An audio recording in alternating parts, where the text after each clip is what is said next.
The Young and the Restless spoilers tease that Ray will definitely shake things up in Genoa City. Many Y&R fans are excited to see all the trouble Ray stirs up, so his portrayer offered a preview of all the action. In an interview with Michael Fireman, Viola Susso dished on Ray's investigation as well as his upcoming love story. Ray is sure to be a busy guy in the coming months. For starters, there's the case of JT's disappearance. Ray's looking into it, but his motives are a bit mysterious. Viola Susso promised viewers they wouldn't have to too long for answers. When will we find out more? Sooner rather than later, Viola Susso said. We have very good pacing for his entry onto the canvas. Viola Susso also weighed in on Ray's dedication to his goal in Genoa City. His character's quite committed to finding the truth. I think Ray knows what he wants, Viola Susso said. He is very serious about his work, and he has a lot of ways of working through different situations.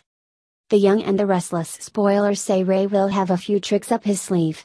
He'll certainly charm Sharon as their friendship kicks off this week. Ray's the kind of guy who can flash a bright smile and fool just about anyone. No matter who Ray's talking to, he'll be able to connect on some level. Viola Susso talked about how great Ray is at reading people. He suggested that being adaptable is Ray's strong suit. From Victor Newman, to Sharon, to Michael. He can talk to whoever is thought of as having the most status, Viola Susso said.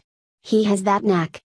It's interesting that Viola Susso mentioned Michael, Genoa City's favorite lawyer.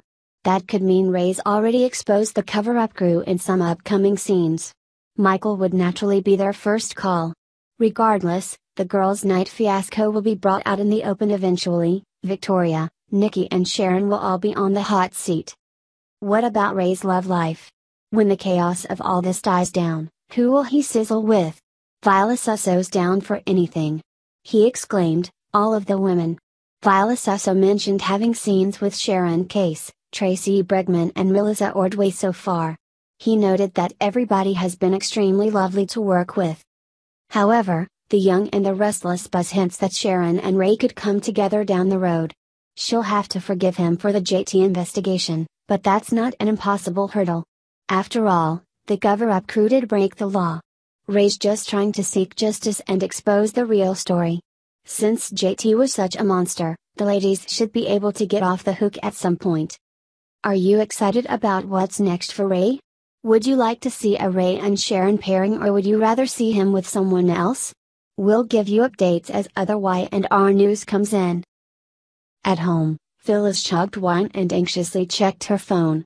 She began to write a text message to Nick to ask what was going on with Summer, but she ended up deleting it instead. In Billy's office at Jabbo, Nick bemoaned that he'd acted like his father by bribing one of his children for their loyalty, since he'd known that Summer could be bought. Summer questioned whether she was just supposed to take the check, and Nick replied that she should if it was what it would take to get him out of the mess. She protested that it was a trap, since it made her look bad either way. Nick reminded her that she'd accepted some guy's car in exchange for not telling his wife that they'd been having an affair, and he saw no difference.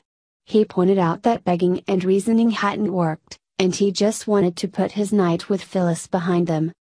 Summer complained that Nick was making it sound like she'd been responsible for him and Phyllis cheating, and he flatly asked whether they had a deal or not. Billy walked in and assumed that he'd interrupted something private, but Summer crowed that it didn't mean she couldn't tell him all about it. Summer showed Billy the check and claimed that Nick was helping her pay down her debts. Nick ignored a call from Phyllis, and Billy commented that Nick was on the losing end of the deal. Nick countered that it was money well spent, and he let Summer out. Meanwhile, Phyllis left a message, demanding that Nick call her with an update. She left her apartment. Later, Phyllis found Billy in his office and became alarmed that Gloria was nowhere to be found. Billy reported that Gloria was gone for the day, and Phyllis mentioned the text messages she'd sent him. He indicated that his phone had died, and she cautiously asked if he'd seen Summer. Billy recounted that Summer and Nick had been having a secret meeting, and he tattled that Phyllis' ex was supporting Summer's spending habits. Billy questioned whether Phyllis was fine with Nick throwing cash into a money pit, and Phyllis intended to have a conversation with Nick about it. Ashley arrived home and ran into a shirtless Kyle. She inquired whether there was another birthday suit promotion, but he explained that he'd just been working on his baby.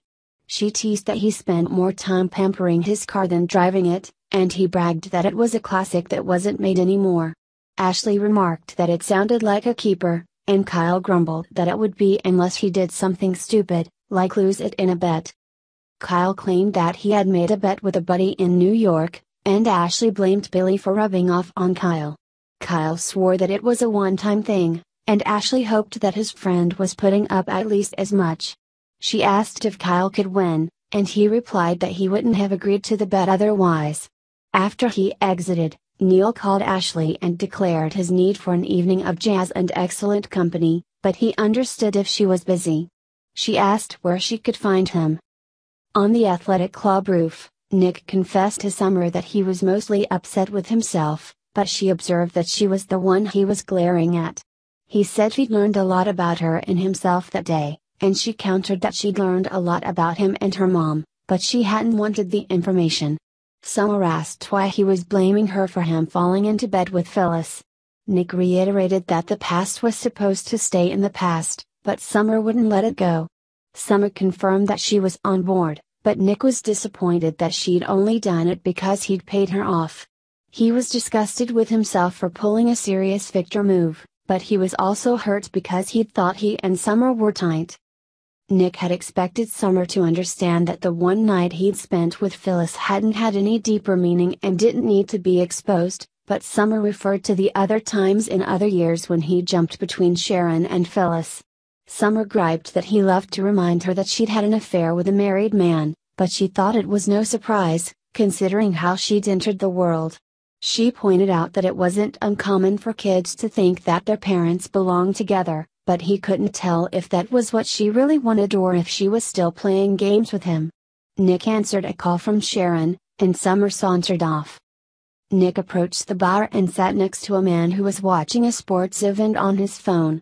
Nick asked which baseball teams were playing, and the man replied that he was watching football, but he clarified that he meant soccer. The man introduced himself as Ray, and he recognized Nick's last name. Nick confirmed that he was one of those Newmans, and he said he had to go because he had to pick up his fiancée. Across the rooftop, Neil and Ashley listened to jazz, and he gushed about how a chord change could shift a mood. He enjoyed letting the music wash over him, and she realized that he'd needed it. He admitted that it had been a rough week and month, and she replied that she'd also needed to get out after working with Billy. Ashley asked how things were going with Neil's family, and he lamented that his kids had always been a team, but he couldn't fix things between them or protect them from one another. Ashley imagined that the music could be an antidote for the time being, and she suggested that he dance with her. They held one another close as they swayed to the music. Neil asked if he'd ever told Ashley that he'd taken trumpet lessons, since his one goal in life had been to be mild